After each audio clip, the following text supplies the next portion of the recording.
517ನೇ ನಾಡಪ್ರಭು ಕೆಂಪೇಗೌಡರ ಜಯಂತಿಯನ್ನ ನಮ್ಮ ಕೃಷ್ಣಪ್ಪ ಇವತ್ತು ಯಲಹಂಕದಲ್ಲಿ ಆಡಳಿತಕ್ಕೆ ಕೇಂದ್ರ ಆಗಿದ್ದಂಥ ಮಾನ್ಯ ನಾಡಪ್ರಭು ಕೆಂಪೇಗೌಡರಿಗೆ ಆಡಳಿತ ಕೇಂದ್ರ ಆಗಿತ್ತು. ಅಂಥ ಒಂದು ಜಾಗದಲ್ಲಿ ಉತ್ತರ ತಾಲೂಕು ಯಲಹಂಕ ನಮ್ಮ ಒಕ್ಕಲಿಗರ ಸಂಘದ ವತಿಯಿಂದ ಮತ್ತು ಪಕ್ಷಾತೀತವಾಗಿ ಎಲ್ಲ ಪಕ್ಷಗಳ ಸಮುದಾಯದ ಮುಖಂಡರುಗಳು, ಅನ್ಯ ಜಾತಿಗಳ ಮುಖಂಡರುಗಳು ಪಕ್ಷಾತೀತವಾಗಿ ಈ ಕಾರ್ಯಕ್ರಮವನ್ನು ಒಳ್ಳೆಯ ಅರ್ಥಪೂರ್ಣವಾಗಿ ಅವರಿಗೆ ಪೂರಕವಾಗಿ ಸಲ್ಲಿಸಬೇಕು, ಗೌರವವನ್ನು ಸೂಚಿಸಬೇಕು ಅಂತೇಳಿ ವಿಚಾರ ಮಾಡಿದರು. ನನ್ನನ್ನು ಕೂಡ ಈ ಕಾರ್ಯಕ್ರಮದಲ್ಲಿ ಭಾಗವಹಿಸಲಿಕ್ಕೆ ಹೇಳಿದರು. ನಾನು ಕೂಡ ಅವ್ರ ಜೊತೆಯಲ್ಲಿ ಕೈ ಜೋಡಿಸಿ ಇವತ್ತು ಭಾಳ ಸಂತೋಷ ಆಗಿದೆ.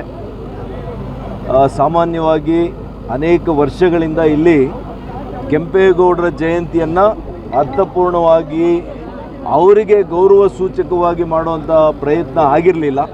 ಅದಕ್ಕೆ ನಮ್ಮ ಎಲ್ಲ ಸಮುದಾಯದ ಮುಖಂಡರುಗಳು, ಈ ಭಾಗದ ರೈತಾಪಿ ಜನರು ಈ ಕೋರಿಕೆಯನ್ನು ಮಂಡಿಸಿದಾಗ ಇದನ್ನು ನಾವು ಇವತ್ತೆಲ್ಲ ಕೂಡ ಸೇರಿ ಮಾಡಿದ್ದೇವೆ.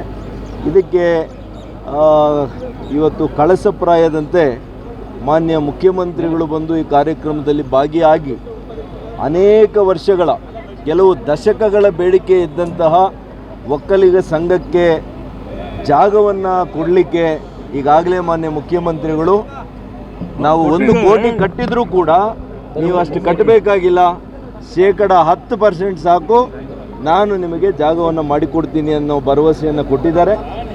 ಹಾಗಾಗಿ ಅವರಿಗೆ ನಾನು ಅಭಿನಂದನೆಯನ್ನು ಸಲ್ಲಿಸ್ತೀನಿ.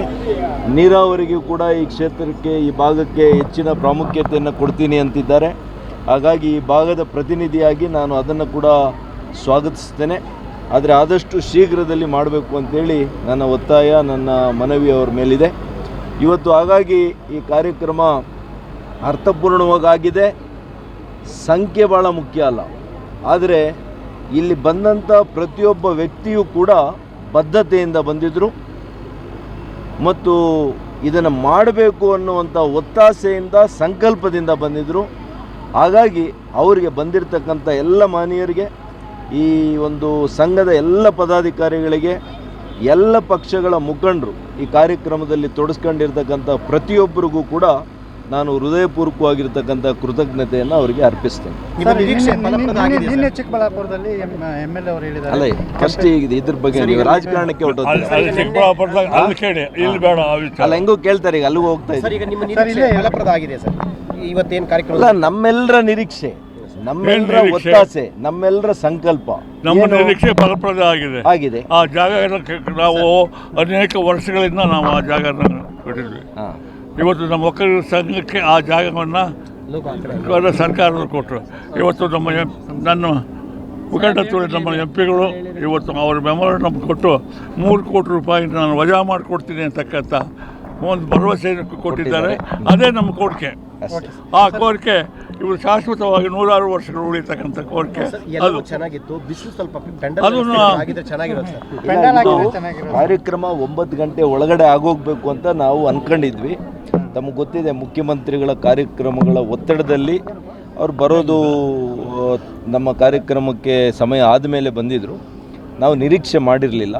ಆದರೆ ಇಷ್ಟು ದಿನ ಭಾಳ ಮೋಡ ಕವಿದ ವಾತಾವರಣ ಇತ್ತು. ಇವತ್ತೇನೆ ಇಷ್ಟು ಜ್ವಲಂತ ಬಿಸಿಲು ಬಂದಿದೆ, ಬೆಳಕು ಬಂದಿದೆ ಯಲಹಂಕಕ್ಕೆ.